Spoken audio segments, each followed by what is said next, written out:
ये माननीय मुख्यमंत्री का दूरगामी सोच का बहुत बड़ा एक ये है निर्णय है। हमारे जो युवा बेरोजगार हैं वो नियुक्त हों, उन्हें नौकरी मिले। तो इसके लिए बहुत ही सराहनीय कदम है माननीय मुख्यमंत्री जी का। देखिए, विपक्ष क्या कहता है नहीं कहता है, विपक्ष तो हमेशा कोई लेना देना नहीं, उनका एक ही एजेंडा होता है, चुनाव जीतना, सरकार बनाना। हम अपना काम करते हैं और अपने काम से हम परिणाम लेना जानते हैं और हमारे माननीय मुख्यमंत्री भी इसी पर विश्वास करते हैं।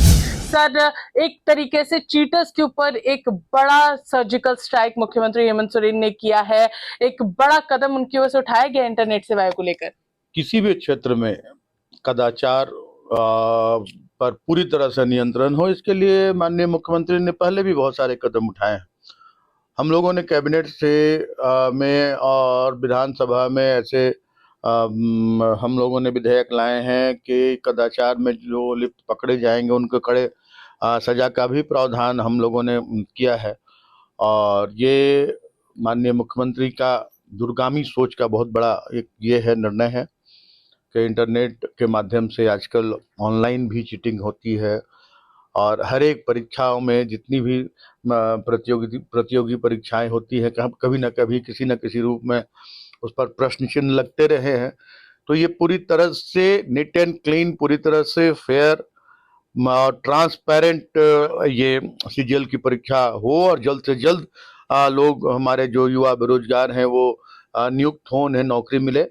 तो इसके लिए बहुत ही सराहनीय कदम है माननीय मुख्यमंत्री जी का, आगे किसी तरह की का कोई कदाचार ना हो।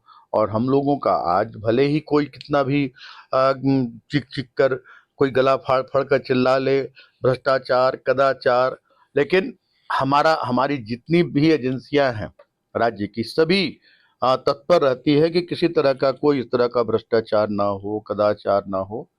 और ये कदम काफ़ी इससे जो हमारे जीनियस स्टूडेंट्स हैं, जो सही जो योग्य स्टूडेंट्स हैं, उनको इसका सीधा लाभ मिलेगा और पूरी तरह से रोक लगेगी चीटिंग पर, कदाचार पर। सर, एक और सवाल रहेगा क्योंकि इधर विपक्ष की ओर से कहा जा रहा है, केवल एक आखिरी सवाल है। विपक्ष सिर्फ ये कह रही है कि अपने सिस्टम को ठीक कर इंटरनेट सेवा बंद करने की जरूरत ही नहीं पड़ेगी। देखिए, विपक्ष क्या कहता है नहीं कहता है, विपक्ष तो हमेशा, उनको किसी तरह का कोई लेना देना नहीं है, न राज्य के विकास से, न राज्य के जो हमारे युवा बेरोजगार हैं उन्हें उनके नियोजन से, उनके नियुक्ति से कोई लेना देना नहीं। उनका एक ही एजेंडा होता है, चुनाव जीतना, सरकार बनाना।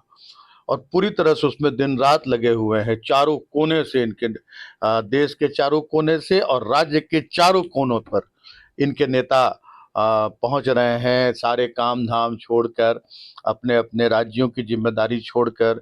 और जो केंद्र में बैठे जो नेता हैं, बड़े बड़े मंत्री हैं, वो अपनी जिम्मेदारियों को छोड़कर अभी पूरी तरह से झारखंड को अपना चारागाह बनाए हुए हैं और झारखंड को चाह रहे हैं कि कैसे लूट लें यहाँ की जनता का वोट। तो उनकी बातों पर हम कोई ध्यान नहीं देते हैं, वो हम अपना काम करते हैं और अपने काम से हम परिणाम लेना जानते हैं और हमारे माननीय मुख्यमंत्री भी इसी पर विश्वास करते हैं। इसलिए वो जो कहते हैं हम तो उनको अब कभी भी गंभीरता से नहीं लेते। देखिए, तो ये थे हमारे साथ मंत्री मिथिलेश ठाकुर, जिन्होंने साफ तौर पर कहा कि जेएसएससी सीजीएल की परीक्षा जो है वो उन अभ्यर्थियों के लिए बहुत महत्वपूर्ण है जो अपना भविष्य बनाना चाहते हैं। इसलिए हमारी सरकार की ओर से ये महत्वपूर्ण कदम उठाया गया है और पूरी तरीके से नीट एंड क्लीन ये पूरी परीक्षा हो। फिलहाल इस खबर में हमारे साथ इतना ही। सहयोगी सुशील के साथ मैं पूजा दुबे, 99 न्यूज, रांची।